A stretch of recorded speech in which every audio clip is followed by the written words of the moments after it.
Of all the photographs I've ever taken, there are only 10 that I can never delete. They're not on my computer or my phone. They're burned into the back of my skull. The first picture just looked like a mistake. By the last one, I knew it wasn't a mistake. It was a warning. My name is Maya, and my obsession was urban exploration photography. The old Coca-Cola bottling plant on the edge of town, shuttered since the early 70s, was the holy grail. I found my way in at night, squeezing through a collapsed brick wall. The silence inside was heavy, pressurized. Every crunch of glass under my boots echoed. The air was thick with the smells of damp earth, rust, and a faint, phantom sweetness, like stale syrup. The main bottling room was a metallic forest of silent machinery under a thick blanket of dust. I set up my flashlight to cast long, deep shadows and started shooting, losing myself in the click of the shutter. I felt the classic prickling on my neck, the sense of being watched but dismissed it. Hours later, I drove home, completely unaware of what I had captured. In the safe, sterile light of my bedroom, I loaded the photos onto my laptop. I clicked through the first few, admiring the composition. Then I stopped. It was the 5th photo. A shot looking down the bottling line. I zoomed in, and my breath hitched. At the far end of the conveyor belt, almost lost in the shadows, was a man. He was tall, slender, and wearing a pristine 1950s Coca-Cola delivery driver's uniform. A vibrant, impossible splash of red. It had to be a trick of the light. I was alone. With a trembling finger, I clicked to the next photo. The factory was the same, but the man had moved. He was now in the middle of the line, beside a large bottling machine.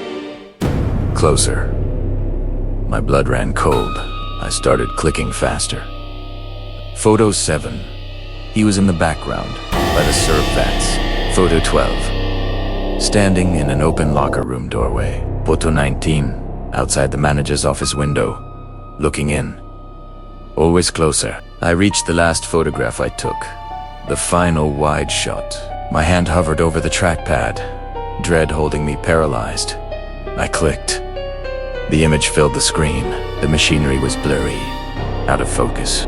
Filling the foreground was the dark shape of a shoulder and the side of a head. He had been standing right next to me, just over my shoulder. His face was a perfect, featureless void of black. I slammed my laptop shut, shaking uncontrollably. Sleep was impossible. I tried to delete the photos, but an error message popped up. File cannot be deleted. I tried to format the SD card. Error, card is write protected.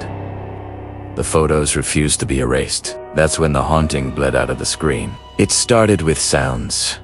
A soft, effervescent fizzing from the corner of the room. The gentle clink of glass bottles from the hallway. Then came the smell. Sickly, sweet, and cloying. The scent of the factory. It followed me everywhere. I was unraveling.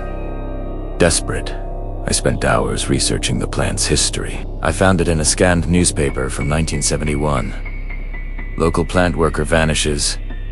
A quality control supervisor named Arthur Penwright had disappeared during his overnight shift. His car was in the lot. His lunch pail in the break room. He had simply ceased to exist. That night, my phone lit up. An email from a random address. The subject was blank. There was one attachment, an image file named Look. My thumb tapped the screen.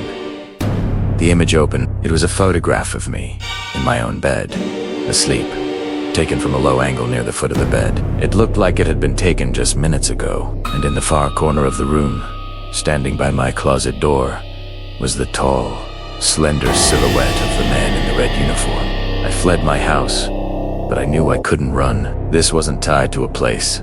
It was tied to me. I had to go back to the factory. I returned the next day, armed with a heavy flashlight, a crowbar, and the cursed camera around my neck. The feeling of being watched was 1,000 times more potent. I found the quality control lab, a wreck of shattered beakers and moldy logbooks. As the sun began to set, the shadows growing long, I heard it. A low, agonizing groan of metal. In the main room, one of the conveyor belts juddered to a stop. Sitting in the center of it was a single, pristine Coca-Cola bottle. He had put it there. Then I saw him. He was standing at the far end of the bottling line, exactly where he had been in the first photograph. My hands went to my camera by instinct. I raised the viewfinder, framed him, and pressed the shutter. Click. I lowered the camera. He was gone. A soft scrape whispered from my left. I whipped my head around. He was now standing by the doors to the lab, cutting off my retreat. It was close that panic seized me. I raised the camera again. Click. He was gone from the doorway. The air dropped in temperature. The sweet smell was overwhelming. A loud fizzing sound erupted beside my ear. I spun around. He was there, less than 5 feet away.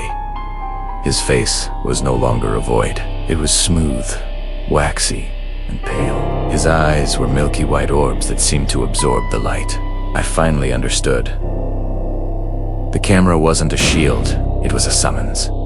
With every picture, I pulled him closer. He slowly raised one hand and pointed directly at the camera. He wanted me to take the final picture. I screamed and ran, bolting deeper into the factory's dark heart. I stumbled down a flight of concrete steps into a vast, low-ceilinged cellar lined with colossal, cylindrical storage tanks. I ducked behind one, my heart hammering. A thick, dark red liquid dripped from a pipe overhead. On the floor, I saw deep scratches gouged into the concrete, and next to them, a glint of metal. It was a small silver medal on a broken chain. Engraved on the back were 2 initials. AP, Arthur Penwright. He didn't just vanish in the factory. He vanished into it. It was a secret that had to be silenced. A shadow fell over me. He was standing on the other side of the tank. His expression was one of profound, endless sorrow. He wasn't a monster.